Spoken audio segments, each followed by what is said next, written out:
what's one challenge or shift you're currently navigating in your organization or in the sector as a whole? How are you approaching it, and what kind of support would help in that space?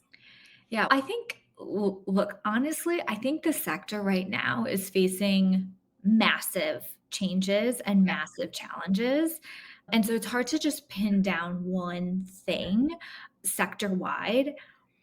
But one thing I think is really critical, and I'm based in the United States, so most of my knowledge around this stuff is US based, but I know you're in Canada, and I think Canada is pretty similar on this on a couple of these things. But number one is we have an aging population. And I think this is actually a global trend, but we have an aging population.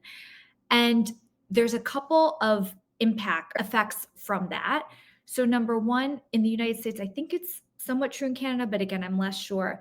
In the United States, the eldest generation, the baby boomer generation, those Mhm. born right after World War II into the 1960s, they have the largest holder of wealth.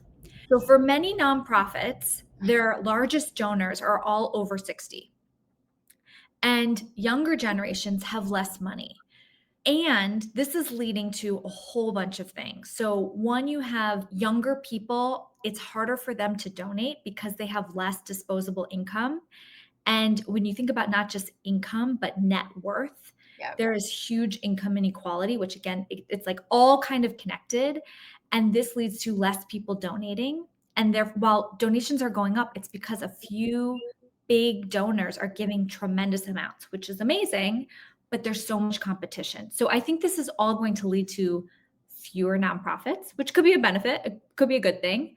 But I think just thinking through that competition for dollars from some of these older, aging donors.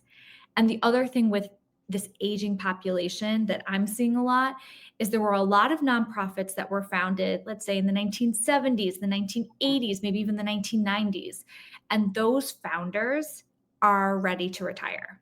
Yeah. And they don't know who's going to take over for them. And there's even a question of should we continue?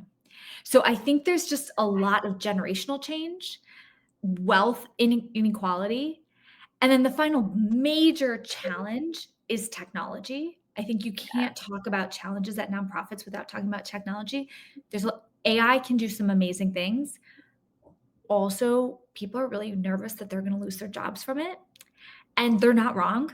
I think again, where people are working is really going to change. So I think all of these things all combine with competition for dollars, technology changing how we work and who's doing what, and just what nonprofits will continue, I think are just like major forces all happening at the same time.